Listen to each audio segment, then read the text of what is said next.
shower with PVC pipe. Us girls were doing a spa day, which was fantastic. We had about 70 bottles of nail polish that was donated to us, and it just lined the ledge. If you got a picture of that, they were just bright-eyed looking at all that nail polish, and we got an opportunity to serve them by giving them manis and petties, which was a great thing. The trip was different for me because it was kids. This is the first time I ever served kids. This is the first time I ever saw an orphanage with my own eyes. Really impacted me, I think because I'm a mom, and when I think about the fact that if this was Cody and I wasn't around, would somebody come and love on him? That's what I was thinking about when I was looking at these kids, that they don't have a mom or a dad. It really impacted me. So we went to the nutrition center, and there was this little girl, or not little, I shouldn't say, but probably 12. She was standing off in the corner. So I went to say hi, and she came by me after a little bit, because she kind of was like, you know how like they all like, I don't know you that well, so she came by me, and she made me take my hair down, and she's like, oh, your hair is beautiful, and she was hugging me, and she was loving me. Just even her smiling at me just made my heart jump. And then, like, we stayed a little bit after, and then when we were about to leave, they all were lined up by not our car, but their car, like, on the side, and they're all waving to us and giving, like, blowing kisses to us and stuff. And my heart was breaking because I love children. That's, like, my main thing. I love them. So just, like, knowing that God really loves children that much, that I should be willing to give all of me just to love that child. And this trip has really changed my thinking. It's helped me become a better person, and it helped me become closer to God when I really needed Him. And it helped me know that whenever I'm going through something, I know that God is always there for me and that He loves me no matter what. The one day we did the girls did a spa day at the girls' home, and the boys did their Nerf Wars thing at the boys' home. And so we were painting their nails, painting their toenails, and they were doing each other's hair, and then they decided to do it to us. Like, I think all of us got our own nails painted by the girls, and they would put it on and take it off, and then put it on and take it off, like different colors. It's kind of funny. But so one girl's doing my toenails, one's doing my nails, and then one's doing my hair, like, all at the same time. So I'm just, like, you know, getting pulled every which way. And my socks and shoes are off because, you know, they're doing that. And Nikki's sitting across from me. We're up on this balcony, and she's, you know, sitting against the railing, and she's making fun of me in Creole because she thought she was really clever like that. So I take one of my socks that's sitting next to me, and I try to throw it at her face, but she dodges, and then it falls off the balcony, and there's, like, this little, like, area of space, and there's, like, this one shoe just in the middle of this big space that's filled with water. And of course my sock falls into it. So Nikki goes and gets it, and she brings it back up, and it's, like, dripping, and I'm just like, oh, great. But I don't really think much about it. I'll just, you know, wear it home or not wear it home, whatever. And I don't really think about it. But a few minutes later, one of the girls, because, you know, the girls had seen it too, and they were laughing about it, but she comes up to me, and she's holding this clean pair of socks for me to wear. And I'm, like, just blown away. I didn't expect it. I didn't ask for it. Granted, they were a child's pair of socks that would fit me, but they're just, you know, like, clean. They look like brand new, and they just gave it to me. And, you know, they're orphans. They don't have a lot anyways, and they're Haitian orphans, which means they really don't have a lot anyways. And they just gave it to me, and I didn't need it. I didn't expect it, and it just, like, showed so much love. And I said thank you so much, and I kind of freaked out, and then they freaked out because I was like, oh my gosh. But yeah, it was nice, and it showed, you know, God loves us in ways that we really don't expect. So my story is going to be a little bit more gruesome than everybody else's. I think, yeah, I can see the faces. It was on the same day as the spa day. Me and Cody, we had a Nerf war with all, like, at the boys' home, and you know, a little while into it, I started getting this bad feeling in my stomach, and to make a long story shorter, I had gotten diarrhea from the day before, somehow, I know, fourth world country, surprising. So,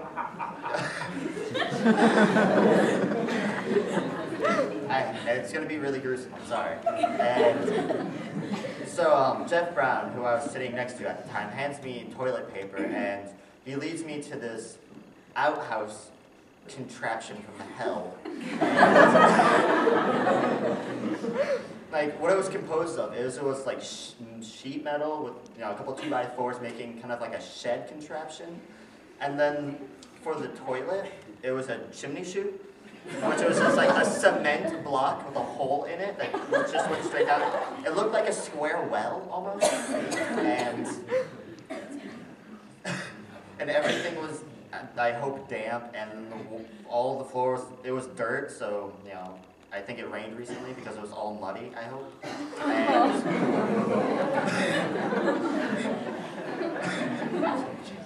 Okay, so I'm using the bathroom. I'm feeling really awkward because this thing is bigger than me, so my feet are swinging off the edge, and I'm just sitting there, and the whole time I'm trying to find a happy place, but there's people raking rocks behind the outhouse. There's Haitian women screaming at each other, it sounds like. And then out of nowhere, 2 spiders come and just stare at me. And I'm not afraid of spiders, but I have a death grudge with them, and there's nothing worse than being that vulnerable and having 2 of them come at you.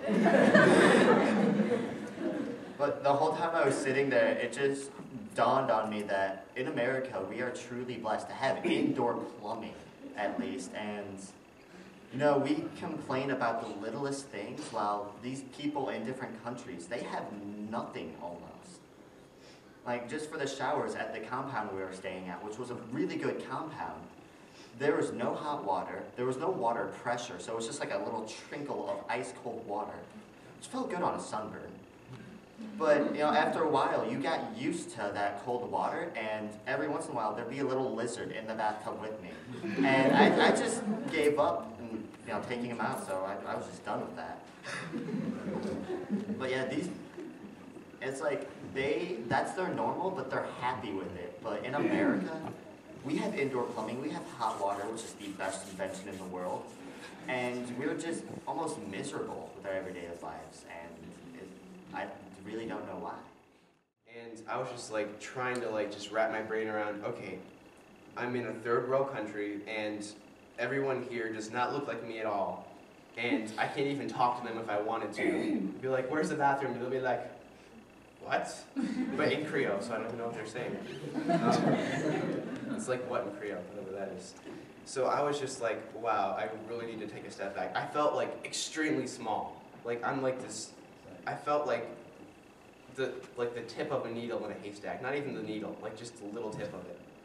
And I felt really small. I'm like, wow, why am I even here? I can't even do anything in this huge country. I can't even talk to people. What am I supposed to do? Well, lo and behold, we're sitting at this restaurant, which we didn't dare get food. Yeah. So back to Tim's story, that's what happens. But there's these 2 Haitians just sitting at a table kind of across from us. And they had a little sign out that said, you know, hey, we're deaf people, and we have jewelry for sale, you know, if Americans want to buy. So I'm like, whoa, okay, I know sign language. So I went up to talk to these, like, Haitians, and I was, like, really nervous because these are the first actual deaf people I've talked to. And I just started talking with them, and, like, they just opened up so quick. Like, their faces went from, like, just like a normal face, and like smiles all the way around. And so they just took out all their jewelry, and we were buying jewelry from them, and I was communicating back and forth. And soon this like crowd started to gather of like other deaf Haitians that like were around the area. And like there's this mob of like 10 deaf Haitians just like all concentrated around this one table. And it was so cool.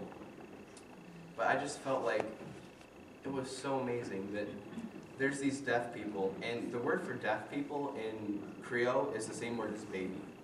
Because when you're deaf, you can't get anything. There's so high unemployment down there that if you can't even hear, there's no way you're going to get a job. So basically what they do is they just kind of just live off the streets and then die. But luckily, they went to school in Port-au-Prince where they learned sign language so they can communicate. And they make this jewelry out of beach glass. A few of our team wears it every now and then. So there's this jewelry that they sell to earn their living. They sell this jewelry for like $3 and $5, like which would cost easily $30 in America. So we this was really cool stuff that we bought. So we bought all this stuff, and as we were buying some of this stuff, the Haitian deaf people were just giving us like all their stuff. Like for every item that we bought, they just gave us something, just out of the goodness of their heart, just for free. And like here's people who live on the street who just make jewelry for a living to sell to Americans to make their living.